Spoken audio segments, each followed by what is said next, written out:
And two of the younger superstars of this generation, si Catherine Bernardo versus Nadine Lustre, tagpapaseksihan.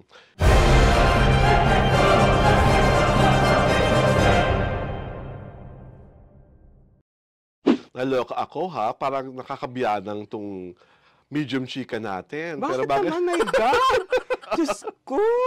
Kasi parang ano to, Tilapia Wars. Aray ko? Hindi ko kinakaya ang Tilapia Wars na to. Ito muna si Arwen Ignacio, the diva that you love.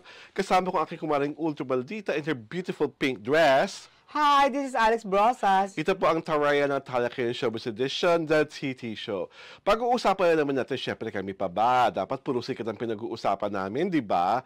And two of the younger superstars of this generation, si Catherine Bernardo versus Nadine Lustre, tagpapaseksihan.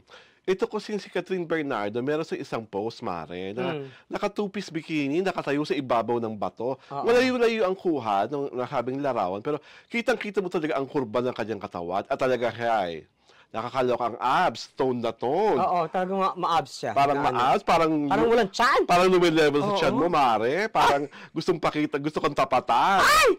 Aray ko. At ito naman, si Nadine Lustre naman, iba rin ang paandar. Parang gustong sabihin na siya ang next Jezebel. Sa ilalim ng dagat, sumisisid-sisid si ate. At anak kong nakakaloka, adding more difficulty sa kanyang ginagawa. Naka-mermaid tail. Yes. At lumalangoy-langoy talaga siya ng pag-ganon-ganon. Paibabaw, pailalim. So, ewan ko kung bakit nila pinagagawa ito. Ikaw, Mare, kanino ka makaseksihan muna? Kay Nadine. Kasi si Nadine kasi, yung build ng katawan niya, tama, proportional. Okay. Tsaka may laman. Okay. Diba? Si ano kasi, although sexy naman si Catherine, kaya lang, of the frail type siya. Diba? Yung parang, payat masyado. Parang any moment, pag tinulak mong gano'n, rib thin. In English, diba? Oo, rib thin siya. Diba? Yung gano'n. Although, diba, kasi at least mas malaman si Nadine. Oo. At ang nakakatuwa sa pagyayari ito, kasi for the longest time, lagi sinasabing magkahawig silang dalawa. I know. I don't find them magkahawig. Yung mga fan, yung mga bata, lalo yung mga bata-bata pa sila, nung hindi pa masyado naman magic ng siyensya. Ang mga dapat yung magic ng siyensya. May magic ba? Ewan ko lang kay Nadine Lustre, hindi ganyan itsura niya nung diary ng pangit, no? Kasi pangit siya doon talaga. Iba talaga itsura niya compared to now. Naku, ayaw ni James Reid ng ganyan. Nakakatulong ata talaga yung gandang lalaki ni Christophe Barrio eh. Kaya lang umalindog itong Nadine natin. Iba kasi tinato si Nadine, di ba meron silang wine business na inilunsad sila ni Christophe. Hindi ko alam. Tapos yung parang Siargao Resort nila, inilunsad na rin. Nilaunch niya? Oo. Talaga? Oo, kaya pala lagi siya nandun. Oo, kaya talyada ang lola na din natin. Ito naman si Catherine Bernardo. Kasi look ni Catherine, gustong-gusto yan sa ibang bansa. Yung thin, slender type. Yung parang almost bordering on the supermodel katawan. Pero ito ang magandang tanong na gusto talagang malaman ng taong bayan. Sa tingin mo, kanino mas nanggigil ang mga Pinoy barako? Kaninong katawan ang sa tingin nila mas nakakahalina? Kay Nadine o kay Catherine?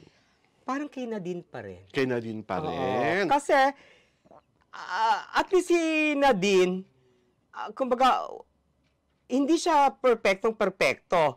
Pero almost perfect naman siya. Yes. Diba? Kasi, she's in between hindi mataba, hindi payat. Diba? Ano lang, formado lang yung katawan niya. Tama-tama lang. Wala siyang tawag dito, wala siyang major flaw na ikaka-turn up na lalaki. Sa kanya kasi parang there's an all babae vibe about Nadine, di ba? Na parang, alam mong, woman of the world, pero alam niya pa rin yung gusto niya. Alam niya, may value system pa rin siyang pinagkakaingatan. At I think ang mga lalaki talaga, gusto yung medyo may napipisil-pisil. Saka iba yung kulay niya, di ba? In person. Ang ganda ng pagkatan. Ang ganda ng pagkatan because she's Pinay na Pinay. She's a swimmer, she loves nature, kung saan sa.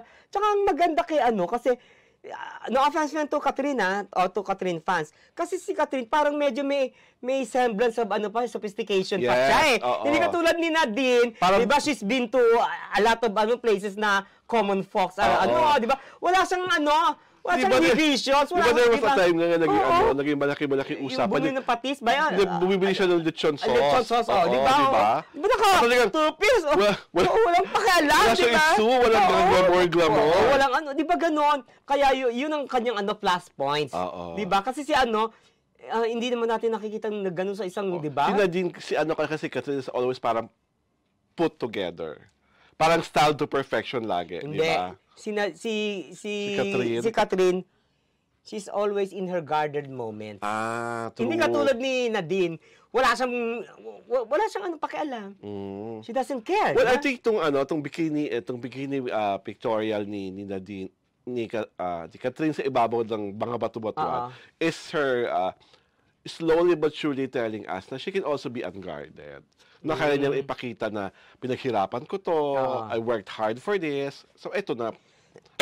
And I'm sure tuwa kay DJ sa pangyayari ito dahil talagang confidently beautiful ang kanyang jowa. At saka sexy kahit na payat. Yes. Diba? Ano siya? Kasi merong sexy, merong payat na hindi sexy. Kasi may ibang payat na pag sobrang kapayat, mukhang addictus. Right ko, diba? Pero siya sexy, may curve kasi Saka hindi, may sophistication. Hindi bastusin kahit naka-two-piece. Oo, di ba? Parang meron siyang ganun Oo. Actually, silang dalawa ni Nadine, may ganun silang vibe, di ba? Hindi naman sila Tsaka hindi, kasi the way they carry themselves, di ba, add sophistication. Yes. Di ba? Oo. Kasi, pwede yung na on your unguarded moment, magmukha kang cheap. Oo. Di ba? Sila learned that they are, may utak naman, di ba? Kaya it adds to their sophistication. Di ba? At saka very few among the stars na medyo bata-bata pa ang may mga ganun. Yung iba kasi, di ba, slatin na! Di ba, parang Ay, dami-dami niya. Diyos ko. Di ba, talaga kulang na kulang sa pansin. Di ba? Na wala naman sa beach, wala naman, sige! Diyos ko. Parang, yung parang alam mo, trying hard. Saka hindi, ang maganda rito, kasi ang galing takam ni Nadine at si Katrina. Hindi parang ora-orada kung iba lang ang katawan nila. At saka they do things with subtlety. Yes. Di ba? Hindi yun, tawag dito. Hindi deliberate. Oo, hindi deliberate. At saka, kitang-kita mo na, wala lang, di ba? Wala, there's no reason for them to, to seduce, to make alluring, di ba wala? They were just showing to everyone that their bodies are beautiful now. So we're going to show it to all of you para ma-inspire kayo. Ginagawa na ito para yung ibang kadalagahan dyan, yung mga ibang kababaihan, alagaan inyong pangangatawan. Hindi ito ginagawa para magpainit ng mga damdamin ng kung sino. Hindi siya katulad ng ibang mga papasexy na, kasi si Catherine at si Nadine, cheap is not their surname. Yes. Para may babaeng ganyan ng surname. Ay! Aray ko! Sino yun? Oh God! Ayoko pa si Catherine kasi started of intergalactic proportions naman yung bagong kasinta ni James Reid. Na talagang nakita mo naman ginagawa ang lahat, di ba? Para magpapansin. Hindi naman siguro. Uy, nakita mo yung latest ball na ang dating nila para supposedly Greek gods sila na si Hades at si Persephone. My gosh.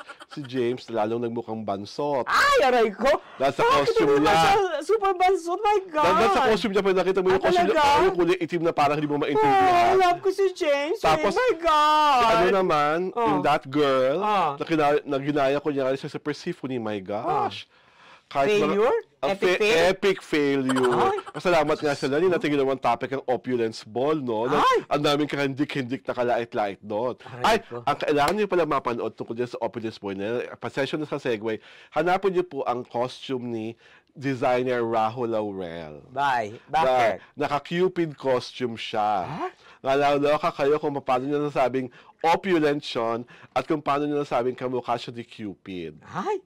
Na may papakita siya kay Mare kung ano yung itsura ng costume. Masabi lang ba ito? Mema lang ba? O ano ba? Ay, kahindik-hindik talaga pag nakita mo ang costume niya bilang si Cupid. Kahit ako, di ko kinaya. Ganon? Hindi ko talaga kinakaya. So, going back to the two beautiful girls, what are you looking forward kay movie-wise kay Catherine Bernardo. I hope they work together. After A Very Good Girl, ano gusto mong next project I hope niya? they work together. Oo, no? Para magkaalaman kung sino-sino, di ba? Oh. Para sila talaga naging Nora versus Bill di ba? Para mga ikaw ay akin, yung mga ganon. Yung talaga, nakikitigan lang, confrontation, sila walang linya. Surian lang ng surian ang ganda. Di ba yung ganon? Di ba? Eh kasi parang magaling naman sila. Totoo. Di ba? O di magkabugan kayo, di ba? Di ba? Kasi talaga sila ang next in line movie queens. Sila talaga dapat ang pagtapatin. Silang young superstars. Saka ang tagal nang walang movie queen, ha? Oo. Parang sila pala ang deserving na matawag. Si Catherine at si Nadine. Si Nadine. Di ba? Silang dalawa. Silang dalawa. Eh bakit yung isa? I've lost na isa, no? Sino yun? Si Hope. Sige mo ba? Naalala ko yung gagawin ka rin eh. Ano ka ba? On that note? And on that note, dahil hindi ko na siya alala, nagka-amnesia na ako agad. Ito po si Alan Ignacio, the diva that you love. Kasama ko kamari kong ultra maldita. Hi, this is Alex Bosas. Ito po ang Taray na Talakil Showbiz Edition, The TT Show!